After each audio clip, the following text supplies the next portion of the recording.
अल्लाह पर यकीन रखने वाले एक हाकिम साहब की कहानी। हाकिम साहब की बेटी का जहेज़ और अल्लाह का करिश्मा। एक हकीम साहब हुआ करते थे जो बहुत ही नेक दिल और दीनदार थे, जिनका दवाखाना एक पुरानी इमारत में था।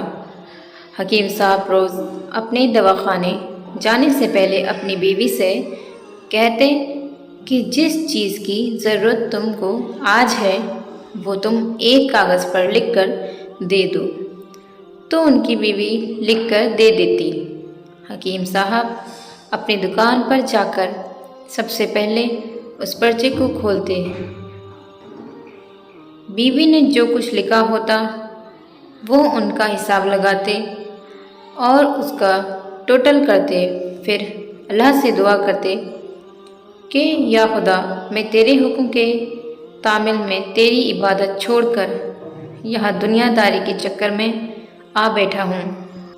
जैसे ही तू मेरी आज की ज़रूरत को पूरी कर देगा, मैं उसी वक्त यहाँ से उठ जाऊँगा। और फिर यही होता। कभी तो सुबह के 9 बजे या कभी 10 बजे हकीम साहब अपने मरीज़ों से फारिग होकर अपने घर चले जाते। एक दिन हकीम साहब ने अपनी दुकान खोली और रकम का हिसाब लगाने के लिए पर्चा खोला तो वो पर्ची को देखते ही रह गए। एक लम्हे के लिए तो उनका दिमाग घूम गया। उनको अपनी आंखों पर यकीन नहीं हुआ, लेकिन जल्द ही उन्होंने अपने आप पर काबू पा लिया। उस पर्चे पर आटे दाल के अलावा उनकी बीवी ने लिखा हुआ था, बेटी के जहेज़ का सामान। हकीम साहब कुछ देर सोचते रहे, फिर सब चीज़ों की कीमत लिखने के बाद जहेज़ के सामान के सामने लिख दिया कि ये खुदा का काम है और खुदा ही जाने। फिर वो अपने काम में लग गए। 1-2 मरीज़ आए थे जिनको हकीम साहब ने दवा दे दी। उसी वक्त उनकी दुकान के सामने एक बड़ी सी कार आकर रुकी, लेकिन कार के आने या कार के अंदर कौन है, उनको हकीम साहब ने कोई तवज्जो नहीं दी, क्योंकि कई कार वाले भी हकीम साहब के सामने उनके पास अपना इलाज कराने आते रहते थे। ये सब तो रोज़ का काम था। जब सारे मरीज़ अपनी दवा लेकर चले गए तो कार वाले साहब कार से बाहर निकले, हकीम साहब को सलाम किया और जाकर उनकी दुकान में बैठ गए। तो हकीम साहब ने कहा कि अगर आप को दवा लेनी है तो यहाँ स्टूल पर आकर बैठ जाएं, ताकि मैं आपको चेक कर सकूं। और अगर आपको किसी और मरीज़ की दवा लेकर जानी है तो आप उस मरीज़ की हालत बता दें। फिर वो साहब बोले कि हकीम साहब, मुझे लगता है कि आपने मुझे पहचाना नहीं,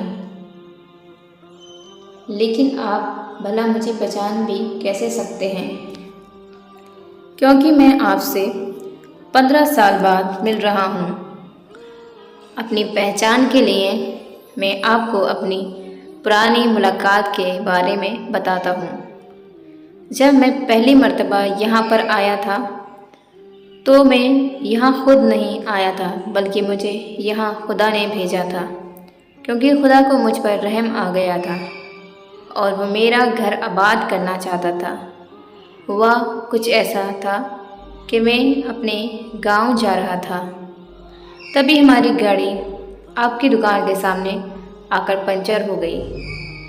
ड्राइवर गाड़ी का पहिया लेकर पंचर लगवाने चला गया था। तभी आपने देखा कि मैं गर्मी और धूप से गाड़ी के पास खड़ा हुआ हूँ। फिर आप मेरे पास आए और दुकान की तरफ इशारा करके कहा कि आप अंदर आकर बैठ जाइए। तो मैंने आपका शुक्रिया अदा किया और कुर्सी पर आकर बैठ गया। ड्राइवर ने कुछ ज़्यादा ही देर लगा दी। एक छोटी सी बच्ची भी मेरे पास खड़ी थी और बार बार कह रही थी कि मुझे भूख लग रही है, और आप उससे कह रहे थे कि बेटी थोड़ा सब्र करो, अभी थोड़ी देर में चलते हैं। मैं ये सोच रहा था कि मैं आपके पास इतनी देर से बैठा हूँ, लगता है मुझे आपसे कोई दवा खरीदनी चाहिए ताकि आप मेरे बैठे रहने को ज़्यादा महसूस ना करें। मैंने कहा कि आप हकीम साहब, मैं इंग्लैंड में रहता हूँ, वहाँ गए हुए मुझे 6 साल हो चुके हैं। जाने से पहले मेरी शादी हुई थी, लेकिन आज तक मेरी कोई औलाद नहीं है। मेरे हर जगह इलाज करवाया, लेकिन अब सिर्फ मायूसी है। आपने कहा कि मेरे भाई तौबा इस्तग़फ़ार पढ़ो और अपने रब से मायूस ना हो। याद रखो, उसके ख़जाने में किसी चीज़ की कमी नहीं है। औलाद, माल, गम, खुशी, ज़िंदगी और मौत उसी के हाथ में है। किसी डॉक्टर के हाथ में शिफा नहीं होती और न किसी दवा में शिफा होती है। अगर शिफा मिलती है तो वो खुदा के हुक्म से मिलती है, और औलाद देनी है तो वही देने वाला है। मुझे याद है कि आप बातें भी कर रहे थे और साथ पुड़ियाँ भी बनाते जा रहे थे। सारी दवाएं आपने 2 हिस्सों में करके उन्हें अलग अलग लिफाफों में रख दिया। फिर आपने मुझसे पूछा कि आपका नाम क्या है। मैंने कहा मेरा नाम अफजल है। आपने एक लिफाफे पर अफजल लिखा और दूसरे लिफाफे पर बेगम अफजल लिखा, और फिर दोनों लिफाफे एक थैले में डालकर दवा खाने का तरीका बताया। मैंने बेदिली से दवाई ले ली, क्योंकि मैं तो सिर्फ आपको कुछ रकम देना चाहता था।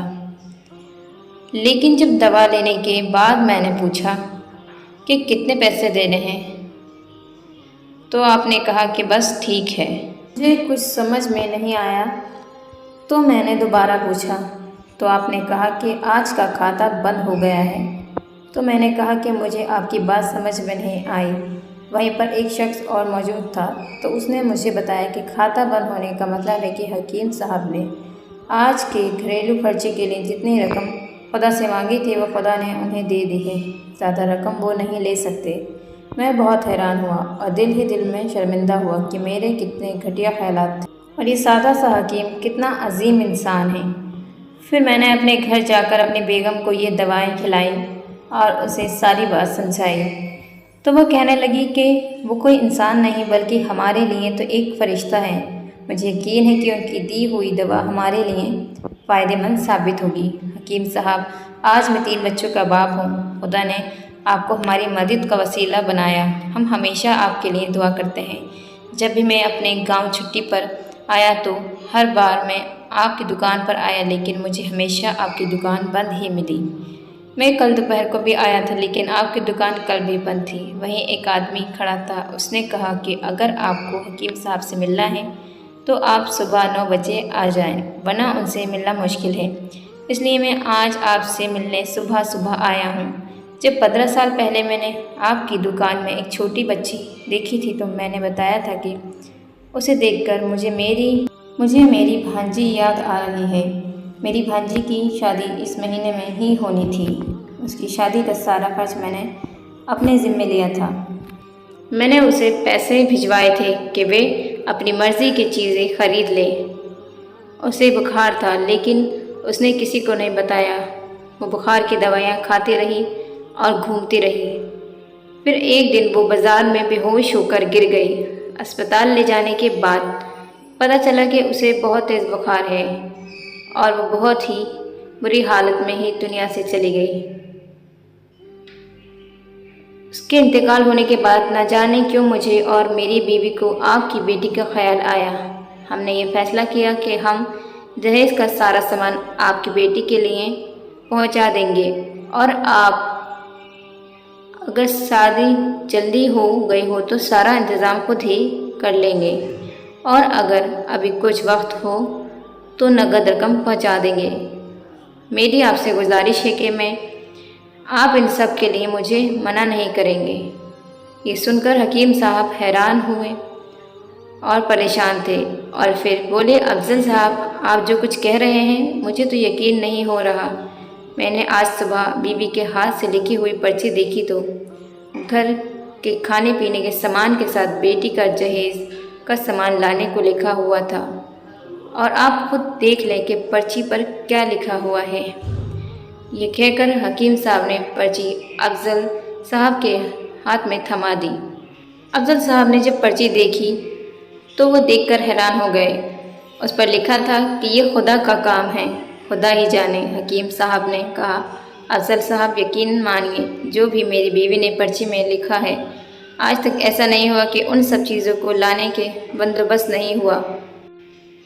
आपकी भांजी की वफ़ात का मुझे बहुत अफसोस है, लेकिन मैं उस पाक रब की कुदरत पर हैरान हूँ कि जो हमें क्या क्या मौज़े दिखाता है। इस तरह हकीम साहब की बेटी के जहेज़ का सामान का इंतज़ाम हुआ और बड़े धूमधाम से उनकी बेटी की शादी हो गई। तो दोस्तों, हमें इससे क्या सबक मिलता है? दोस्तों, ये कहानी तो यहीं पर ख़त्म हो जाती है, मगर इसमें हमारे लिए सबक है कि अल्लाह ही पर भरोसा करना चाहिए और अल्लाह से कभी ना उम्मीद नहीं होना चाहिए, क्योंकि अल्लाह फरमाता है कि मायूसी गुनाह है, तो मुझ पर यकीन कर तो देखो।